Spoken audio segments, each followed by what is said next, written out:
Assalamualaikum warahmatullahi wabarakatuh. Salam sehat kawan bugar. Jumpa dengan saya lagi. Kali ini kita belajar bareng tentang isi ordner dari standar 3.7 yaitu standar rujukan.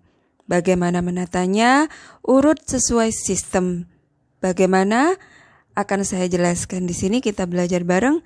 Yuk bareng saya Dr. Feni Maya Lestari. Bila dahulu teman-teman menata isi ordner dengan urutan dokumen sesuai dengan apa yang diminta dalam urutan elemen penilaian, dahulu di bab 7, maka sekarang kita belajar bagaimana menata urutan dokumen per sistem. Teman-teman berkali-kali selalu dalam video saya jelaskan bahwa urutan isi ordner selalu dimulai dengan kebijakan, yaitu SK. Di mana untuk sistem rujukan, kita buat SK-nya juga berjudul tentang SK rujukan. Jadi sesuai dengan bunyi dari standarnya ya. Kemudian selanjutnya setelah SK, kita menata dokumen pedoman. Yang pertama, pedoman eksternal.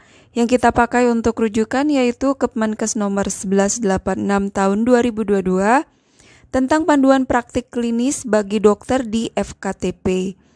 Kenapa pedoman ini dipakai? Karena ada penyakit-penyakit tertentu yang memang sifatnya spesialistik maka perlu kita rujuk.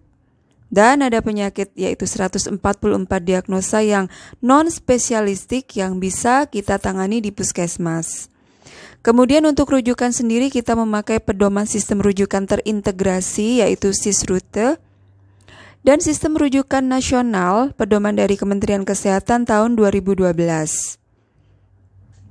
Dan untuk di puskesmas kita membuat pedoman internal rujukan dan rujuk balik. Selanjutnya barulah teman-teman meletakkan SOP. Di sini yang dibutuhkan ada beberapa SOP ya, SOP rujukan, kemudian SOP bagaimana kita menindaklanjuti dari rujuk balik yang diberikan oleh FKTL. Selanjutnya juga boleh kita masukkan form rujukan. Di sini apabila memang memakai PICARE, maka teman-teman boleh masukkan form PICARE.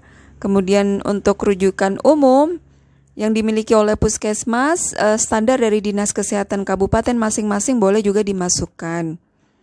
Kemudian perlu juga kita memiliki form persetujuan rujukan karena di standar 3.7 diminta bahwa untuk rencana rujukan kita wajib melibatkan pasien dalam mengambil keputusan. Kemudian kita masukkan juga form checklist persiapan pasien rujukan. Kemudian form pencatatan status fisiologis selama proses rujukan emergensi yang menggunakan ambulan. Kemudian ada form SBAR, teman-teman untuk komunikasi efektif dengan sarana rujukan sebagaimana yang sudah pernah kita pelajari di sasaran keselamatan pasien untuk komunikasi efektif. Salah satunya form SBAR ini dipakai untuk berkomunikasi dengan sarana rujukan. Kemudian kita masukkan juga form rujuk balik dan yang paling penting adalah bagaimana kita menindaklanjuti rujuk balik dari FKTL. Dari hasil rujuk balik apa yang diberikan oleh spesialis di FKTL kita catat di rekam medis. Misalkan pasien DM, pasien diabetes dengan neuropati yang biasa kita rujuk, itu di FKTL mendapatkan pengobatan apa saja, itu kita catat di rekam medis sehingga puskesmas tidak hanya menjadi pembuat rujukan, namun kita juga tetap memantau setiap asuhan yang diberikan dari FKTL. Karena suatu waktu kita membutuhkan data status kesehatan pasien misalkan untuk keperluan program PISPK, maka kita punya catatan, memiliki catatan dalam rekam medis tentang status kesehatan pasien. Ya, ini SK yang menjadi payung dari standar 3.7 yaitu SK tentang rujukan. Diletakkan paling awal di Ordner untuk standar 3.7. Setelah kebijakan, teman-teman, urutan berikutnya yaitu pedoman. Setelah pedoman, teman-teman dapat mulai memasukkan dokumen SOP yang juga merupakan dokumen regulasi. Ada SOP rujukan. Kemudian ada SOP tindak lanjut umpan balik sarana rujukan.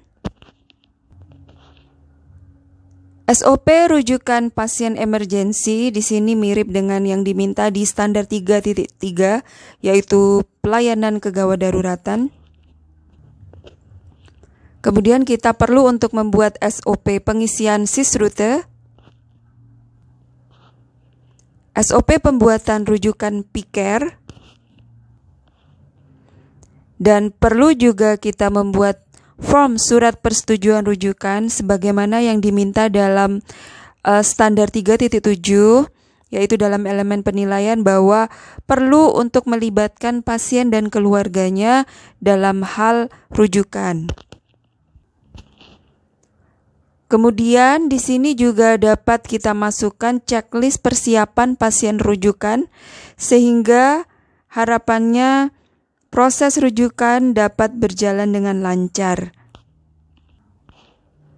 Dan yang juga penting adalah kita perlu untuk mencatat status fisiologis pasien selama proses rujukan emergensi dalam sebuah form. Jadi di ambulan pasien itu tidak kita biarkan ya, tapi selalu kita pantau dan kita catat status fisiologisnya. Ini contoh form SBAR ya teman-teman. Sudah saya jelaskan dalam video saya yang di komunikasi efektif sasaran keselamatan pasien, bagaimana kita menuliskan form SBAR, Situation, Background, Assessment, dan Recommendation. Ini adalah format rujukan PICARE yang standar nasional. Yang penting di sini adalah sebenarnya bagaimana kita bisa mencatat rujuk balik dari sarana rujukan atau FKTL sehingga di puskesmas kita memiliki catatan dan tetap kita buatkan rencana asuhan untuk menindaklanjuti umpan balik dari FKTL ini. Ini adalah yang diminta dalam akreditasi sehingga kita di puskesmas bukan sekedar sebagai pembuat rujukan. Oke teman-teman, ini adalah isi Ordner untuk standar 3.7. Yang pasti yang terpenting adalah bagaimana kita menjalankan sistem rujukan untuk menjaga agar pasien dapat mendapatkan pelayanan klinis yang terbaik dan bermutu dari kita. Terima kasih banyak untuk terus menyimak video-video saya. Akan saya lanjutkan berikutnya dengan standar 3.8 yaitu penyelenggaraan rekam medis. Terima kasih. Wassalamualaikum warahmatullahi wabarakatuh.